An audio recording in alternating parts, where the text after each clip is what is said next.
Bonjour ma petite Cathy chérie. Eh ben écoute, comme il fait pas beau, que j'ai un peu de temps, je vais quand même essayer de t'enregistrer ce fameux conte, la légende de la fleur d'Ajon. Parce que je vais y arriver, ça c'est pas évident. Voilà.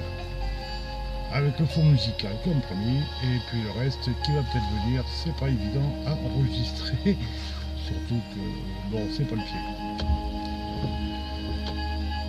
La légende de la fleur d'Ajon, une vieille légende bretonne. Il s'agit de Cessny-des-Landes. La veille de Noël, le 24 décembre, il est tout seul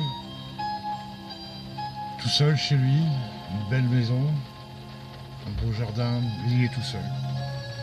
Et il se rappelle cette nuit du 24 décembre, il y a déjà près de 50 ans, où la femme qu'il aime, la femme qu'il aimait,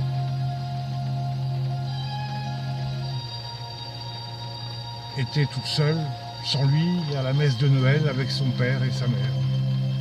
Et chantait ses beaux chants de Noël. Il était tout seul, lui, avec un chat. Ah, un chat noir.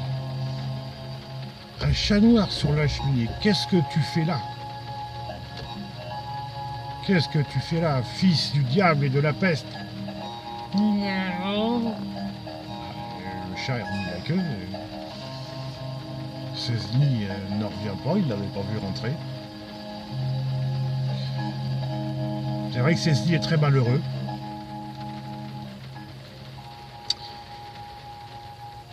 Il y a quelques jours, à cette époque-là, quelques jours avant, le père de cette femme qu'il aime l'avait envoyé promener. Tu te rends compte, je ne vais pas donner ma fille à un homme qui n'a même pas une chemise et une paire de sabots. Cet homme, son père, était le plus riche marchand de draps du coin, et c'est vrai qu'avec ce qu'il avait, Cessny ne pouvait pas espérer grand-chose à offrir à cette femme. Ah, il était triste. Et tout d'un coup, il entend une voix qui lui dit « Mais moi, je peux t'aider. » Qu'y a-t-il? Il y a quelqu'un? Quelqu'un à parler? Non, il n'y a personne. C'est moi, le chat. Mais je peux t'aider si tu veux. Quoi? Toi, tu peux m'aider, mais comment? Eh bien, je peux te rendre riche si tu veux. Tu n'auras qu'à m'appeler quand tu auras besoin de moi. Tu tireras sur ma queue, et dès le lendemain, tu trouveras des pièces d'or devant ta cheminée. Allez, arrête de te foutre de ma gueule, espèce de vilaine bête. Tu as tort de te moquer de moi, car je peux vraiment t'aider. Mais j'y mets une condition. Il faudra que le jour de ta mort, tu me donnes ton âme. C'est tout.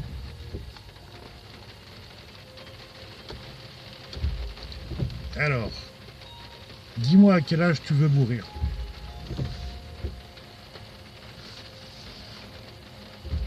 Oh, Cessny n'en revient pas, il se dit, mais... Il lui répond d'ailleurs. Bah, tu sais, chez moi, avant de vendre un bœuf, on prend son temps. On pèse et on sous-pèse le pour et le contre. Alors, à la veille de vendre mon âme au diable, laisse-moi le temps de réfléchir. Ne réfléchis pas trop. Le temps passe vite. Cessny réfléchit encore, mais il l'aime tellement, cette femme, qu'il ne peut pas se retenir. Mais il dit au chat, j'y mets une condition. C'est que le soir de Noël, quand tu viendras me chercher, à l'âge de 77 ans, pas un jour de plus, plus tard si tu veux, plus vieux, non, ça ne m'intéresse pas, c'est l'âge auquel, chez nous, les hommes se meurent à peu près. Donc 77 ans le soir de Noël. Très bien. Quelles conditions veux-tu y mettre? C'est simple. Ce soir-là, le soir de Noël, il ne faudra qu'il y ait plus une seule fleur d'ajonc sur la terre de Bretagne. D'accord? Oh, sans problème, c'est slip, sans problème. Un soir de Noël, en plein hiver, un 24 décembre, il est évident qu'il n'y aura plus une seule fleur d'ajonc sur ta terre de Bretagne. Alors, c'est d'accord. Donc, je reviendrai ce soir-là. À bientôt, Cécile, et sois heureux. Et le chat, miaou, s'en alla par le jardin, en laissant des petites pattes derrière lui. Cécile donc eut tout le temps de retrouver celle qu'il aime, de se marier. Ils eurent 3 enfants, il me semble. Ils eurent 3 enfants. Et quand ils furent en âge de quitter leur famille, ils partirent tous, sans jamais revenir à la maison. On ne sait pas pourquoi d'ailleurs.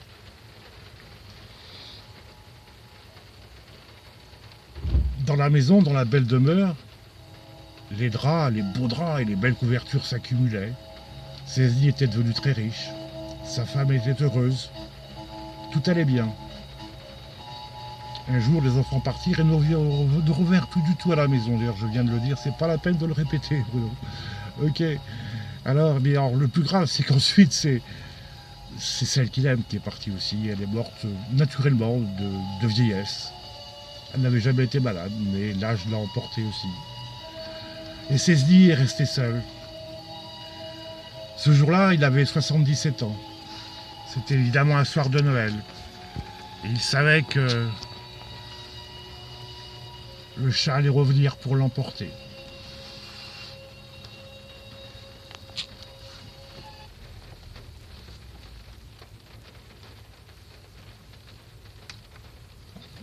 À la salle des fêtes de Saint-Connan, FSD animée par...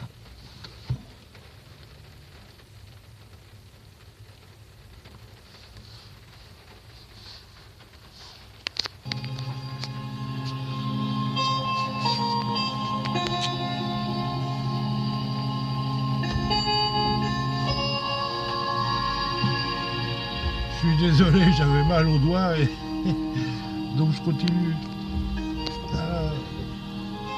On va essayer de continuer. Oh, il y a un petit épisode que j'avais oublié, c'est qu'en Bretagne, la mort, on l'appelle l'encou, j'ai oublié d'en parler. Et souvent, la mort se met à la table des joueurs dans les cafés bretons. Seulement, personne ne le remarque parce que sa mort est tout simplement un corps d'homme avec des pieds de cheval.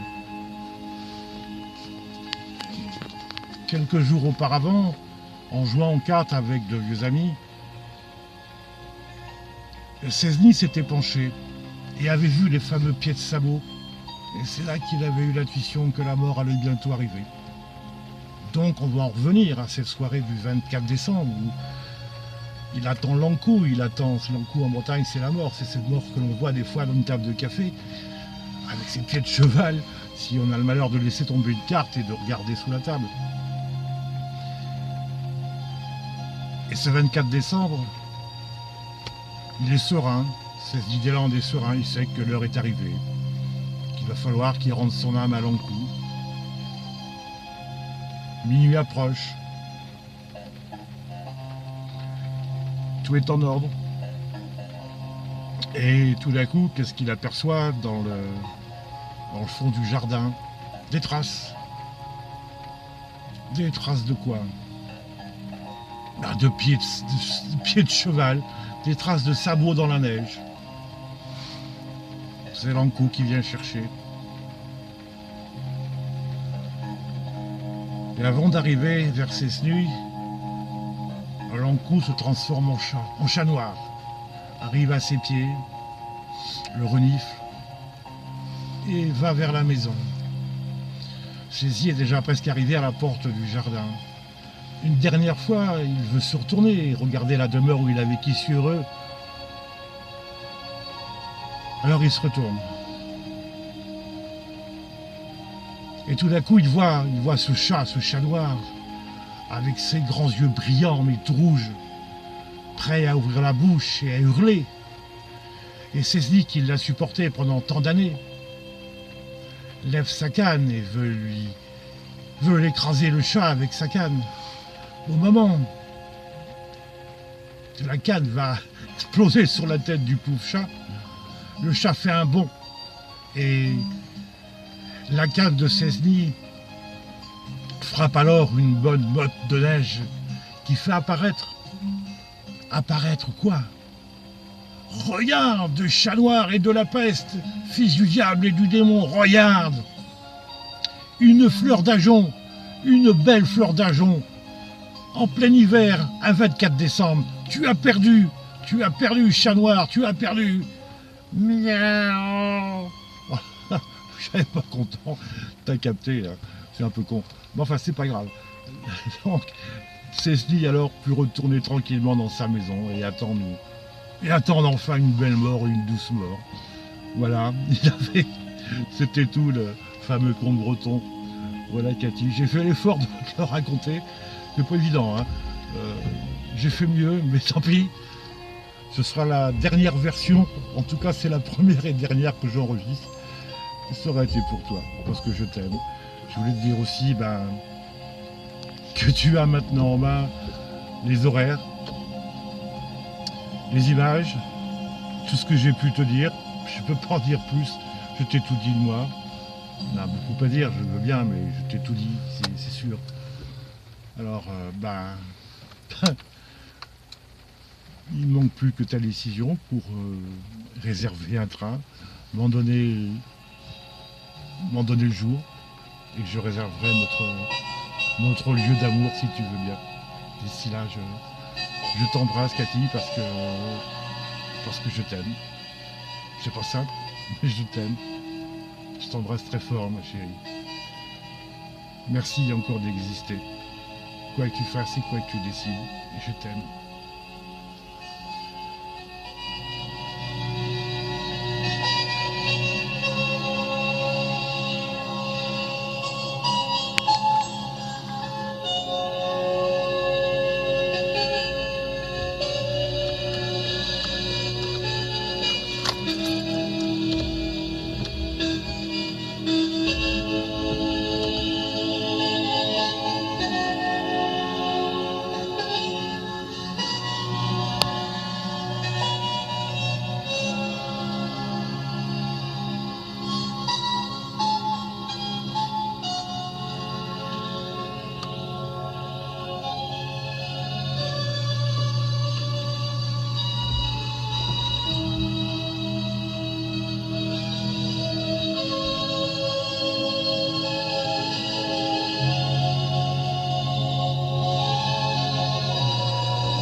Voilà, je t'embrasse encore très fort.